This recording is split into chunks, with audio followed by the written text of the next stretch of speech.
Assalamualaikum warahmatullahi wabarakatuh. Selamat pagi anak-anak Al-Firdaus. Bagaimana anak-anak kelas 5 kabarnya hari ini? Alhamdulillah, semoga kita semua selalu dalam keadaan sehat walafiat ya, dan selalu dalam perlindungan Allah Subhanahu wa taala. Anak-anak, hari ini kita akan belajar materi PAI. Sebelumnya, minta tolong alat-alat tulisnya disiapkan dulu ya. Ayah dan bunda juga bisa menemani Ananda dalam belajar. Bagaimana anak-anak? Sudah siap belajar PAI bersama Teacher Eva? Oke, kita mulai belajar kita dengan say basmalah. Bismillahirrahmanirrahim. Kita hari ini akan belajar pelajaran 5, Rasulullah idolaku. Nanti pada pelajaran 5 ada submateri 5 pokok ya. Yang pertama nanti kisah teladan Nabi Daud, yang kedua kisah teladan Nabi Sulaiman, yang ketiga kisah teladan dari Nabi Ilyas, yang keempat kisah teladan dari Nabi Ilyasa, dan yang terakhir kisah teladan dari Nabi Muhammad SAW.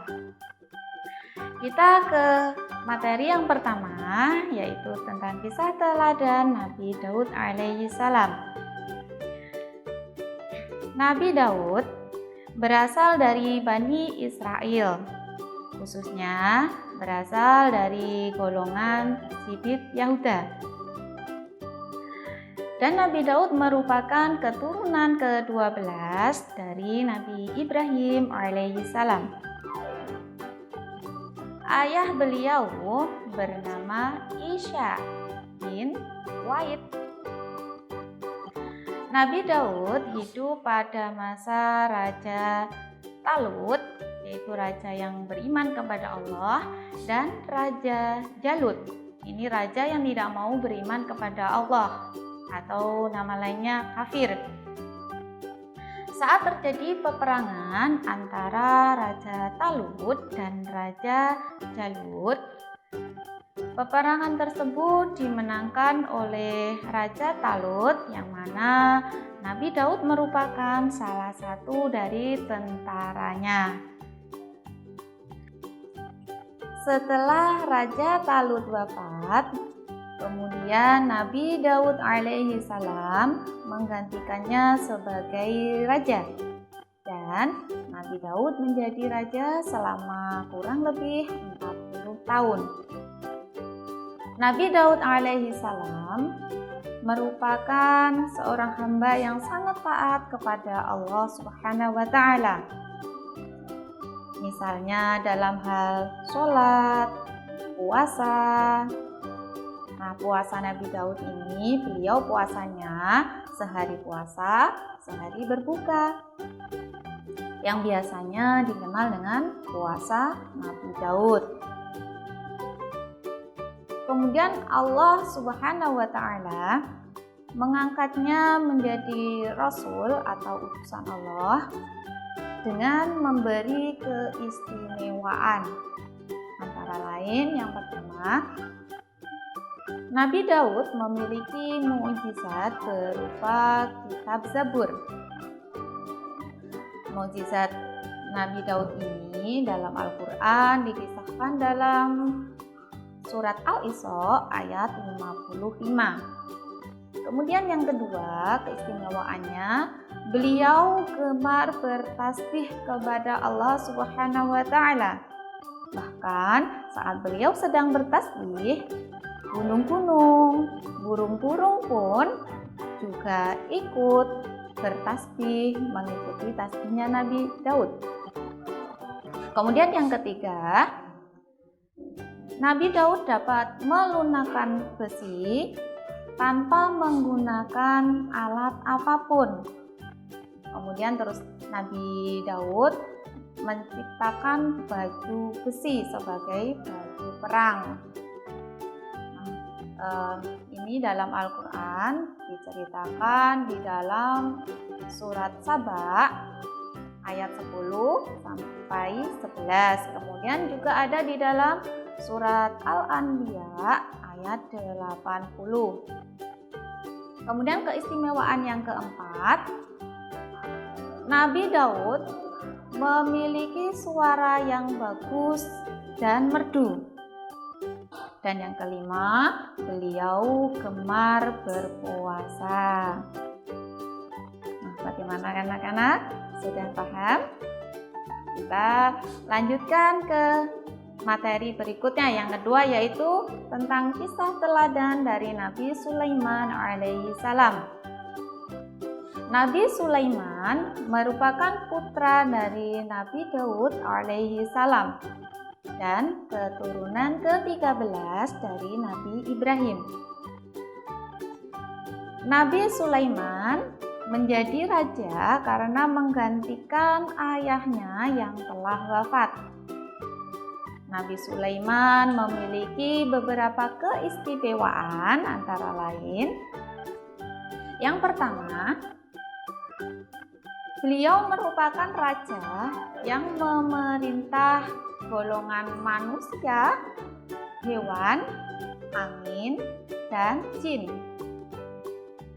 Kemudian yang kedua, Nabi Sulaiman mampu mengikat para jin-jin kafir untuk mencegah kejahatan mereka. Dan yang ketiga, Nabi Sulaiman merupakan seorang raja yang kaya raya dan berkuasa. Tetapi beliau tetap rendah hati, patuh, dan tunduk kepada Allah Subhanahu wa Ta'ala. Kemudian Nabi Daud, doanya itu selalu dikabulkan oleh Allah Subhanahu wa Ta'ala. Salah satunya, Nabi Daud meminta kepada Allah agar tidak ada seorang pun yang memiliki kerajaan besar dan kaya seperti kerajaannya. Kemudian kisah dari Nabi Sulaiman ini dapat kalian baca di dalam surat An-Naml ayat 15 sampai dengan 44. Bagaimana? Sudah paham anak-anak? Alhamdulillah. Kemudian yang ketiga, kita lanjutkan ke materi kisah teladan dari Nabi Ilyas alaihi salam. Nabi Ilyas merupakan keturunan keempat dari Nabi Harun alaihi salam. Nabi Ilyas ditugaskan oleh Allah untuk berdakwah pada kaum Bani Israel karena kaum tersebut menyembah berhala atau patung yang bernama Baal. Nabi Ilyas hidup pada zaman Nabi Haskil. Ayahnya bernama Yasin bin Fanhas. Nabi Ilyas merupakan seorang nabi yang sabar dalam menghadapi kaumnya. Karena kaumnya banyak yang durhaka, menentang, membenci, bahkan ingin membunuh Nabi Ilyas alaihi salam.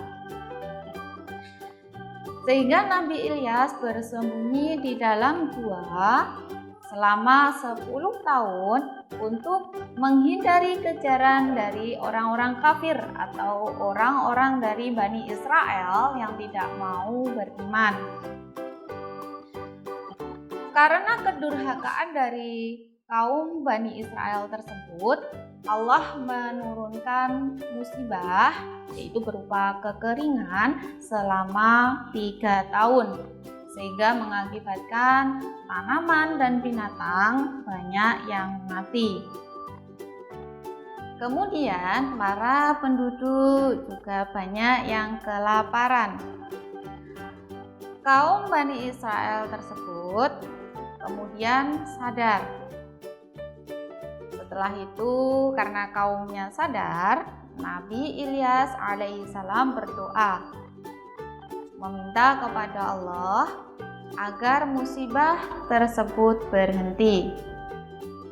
Setelah semua keadaan membaik, semuanya kembali seperti sedia kala. Kaum Bani Israel durhaka kembali dan kemudian memusuhi Nabi Ilyas. Akhirnya Allah memberi musibah lebih berat dari yang sudah, yaitu berupa gempa bumi dan penyakit kusta, sampai membinasakan, bahkan mereka pun mati semua. Namun orang-orang yang beriman dan Nabi Ilyas selamat, karena sebelum musibah tersebut datang, Nabi Ilyas bersama orang-orang yang beriman meninggalkan negeri tersebut. Demikian anak-anak belajarnya hari ini. Bagaimana? Sudah paham? Alhamdulillah. Hari ini tugas dari Teacher Eva ikut ini. Yaitu yang pertama, dari mana asal Nabi Daud alaihissalam? Dua, sebutkan keistimewaan dari Nabi Daud alaihissalam. Tiga, siapa nama ayah dari Nabi Sulaiman alaihissalam? Empat, sebutkan keistimewaan Nabi Sulaiman alaihissalam. Lima, apa saja musibah yang pernah diberikan oleh Allah Subhanahu wa Ta'ala pada kaumnya Nabi Ilyas atau kaum Bani Israel yang tidak beriman. Anak-anak jangan lupa tugasnya dikerjakan, kemudian diupload di Google Drive SDI Al-Firdaus. Pesan kode, lalu rajin sholat 5 waktu, rajin mengaji, rajin belajar, hormat dan patuh kepada kedua orang tua, dan selalu patuhi protokol kesehatan. Cuci tangan dengan sabun,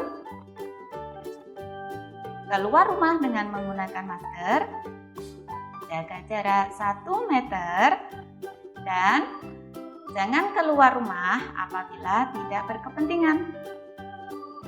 Sekian belajar kita hari ini. Semoga bermanfaat. Mari kita akhiri dengan say hamdalah. Alhamdulillahi Rabbil Alamin. Wassalamualaikum warahmatullahi wabarakatuh. See you.